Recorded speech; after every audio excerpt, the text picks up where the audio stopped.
Well, today was not good.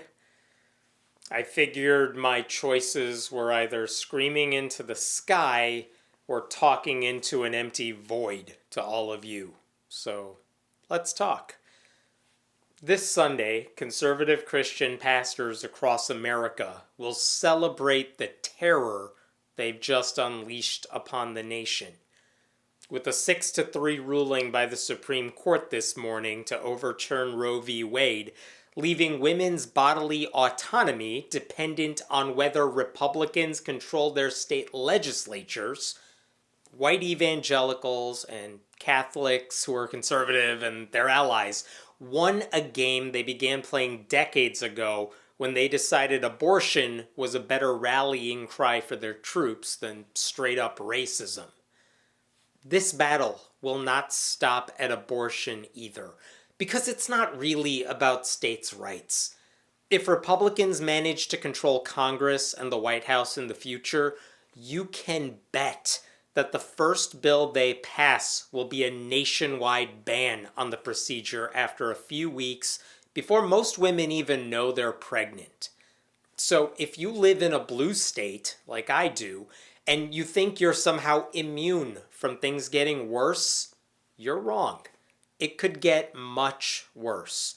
And in so many different ways, too. As the dissenting justices said today, the challenge for a woman will be to finance a trip not to New York or California, but to Toronto. Even Clarence Thomas, who interrupted his family's involvement in one coup to participate in another one this morning, urged the court to use this decision to overturn Griswold, Lawrence, and Obergefell. That is, access to contraception, same-sex relationships, and marriage equality. He wants them all overturned. And the Supreme Court will use today's decision as justification to undo all of that. It's not like they care about precedent anymore. If Christians like it and Republicans have the power to get away with it, all those things will soon be gone too.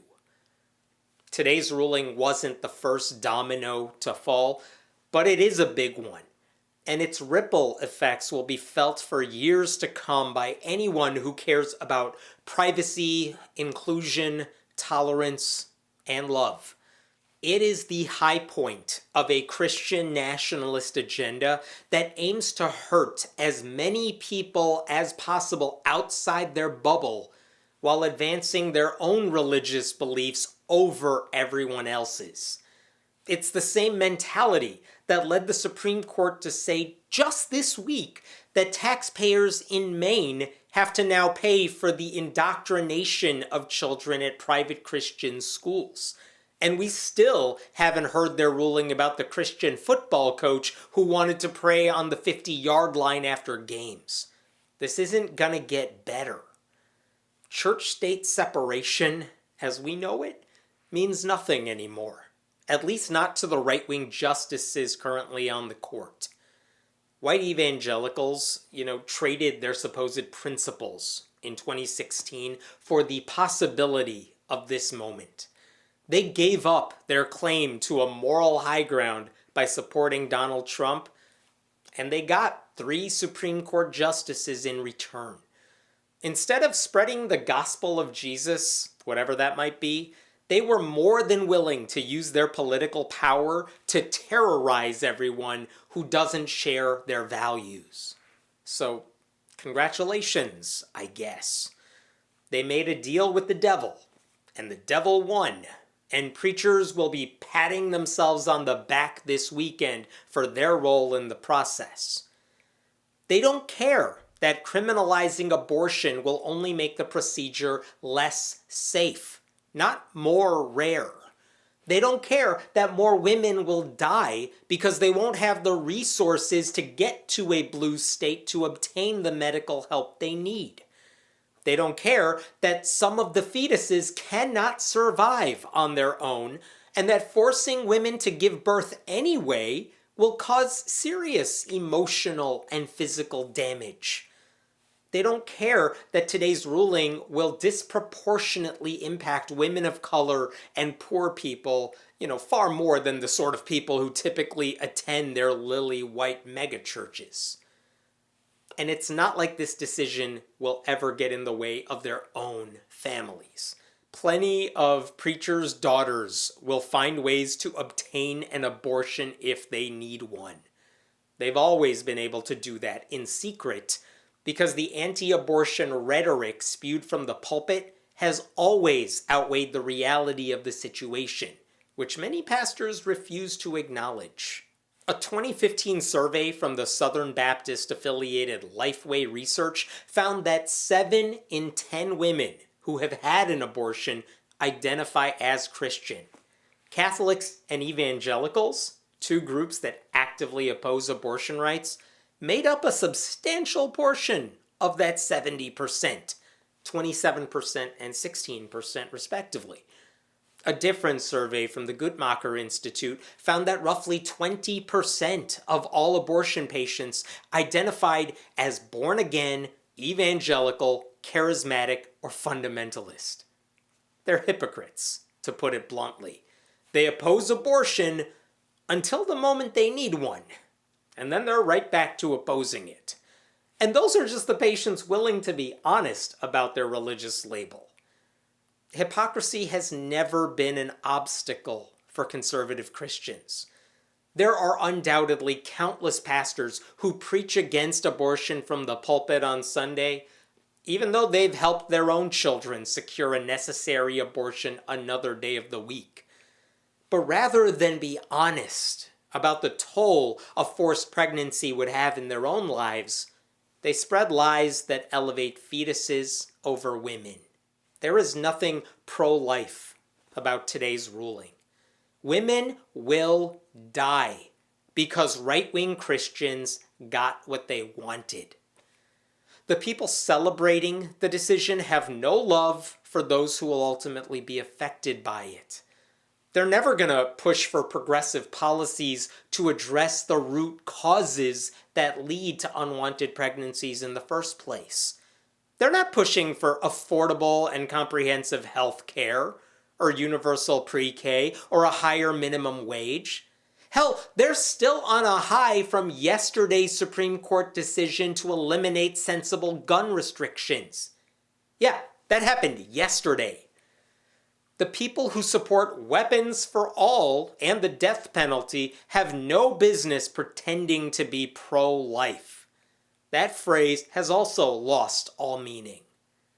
And while we're at it, so have all those claims that the U.S. is embracing a version of Sharia law. Like, why bother bringing in an extreme version of Islam into a discussion of what radical Christians have done to this country? This isn't Sharia. Muslims are not the problem here. This is Christian nationalism. We live under conservative Christian rule. If we live in a Christian nation at all, it's because our nation is currently threatened by the Christians in charge, not for any historical reason. Roe was overturned by 5 Catholics and 1 Protestant, Neil Gorsuch, who was raised Catholic. Our laws are in the hands of a conservative religious Supreme Court majority. And that's before we look to Congress, which could tip to Republican control by the end of the year. Congress as a whole is nearly 90% Christian, and that number jumps to 99% when you look at the Republican Party alone. We don't call the United States a theocracy, but ask yourself, how different would our lives really be under a conservative Christian theocracy? Not very. Today's decision, however, does not mean advocates for abortion rights should just accept the ruling. It's time for us to go on the offensive. While overturning Roe will undoubtedly be seen as a moral victory for the millions of conservative Protestants and Catholics who falsely think they just saved millions of lives, it will also require them to shift gears. The dog finally caught the car it's been chasing this whole time. So what comes next? It's always been easy to express concern about the unborn because doing so requires no actual responsibility. Religious conservatives constantly talk about protecting fetuses, while mostly neglecting the people who suffer as a result of their broken theology. It's not just a talking point to say anti-abortion activists stop caring about those fetuses the moment they exit the womb. George Carlin was spot on when he summarized their position by saying, if you're pre-born, you're fine. If you're preschool, you're fucked. But here's what I mean about going on the offensive. Instead of merely opposing abortion, conservatives will now have to defend the idea of forcing women to give birth in cases of rape and incest. They will be forced to explain why women should endure the horrors of an ectopic pregnancy. They will have to explain how they plan to care for the babies that will be born in the worst circumstances imaginable. They'll find new talking points, I'm sure, but defending the possible repercussions of rape is a hell of a lot harder than pretending to care about fetuses. That strategy only works, though, if progressives and liberal politicians, and you, when you're talking to your annoying relatives on Facebook, push those issues. As a columnist for The New Yorker wrote in 2017, Republicans have been able to embrace anti-abortion absolutism while avoiding the political repercussions of putting this absolutism into practice.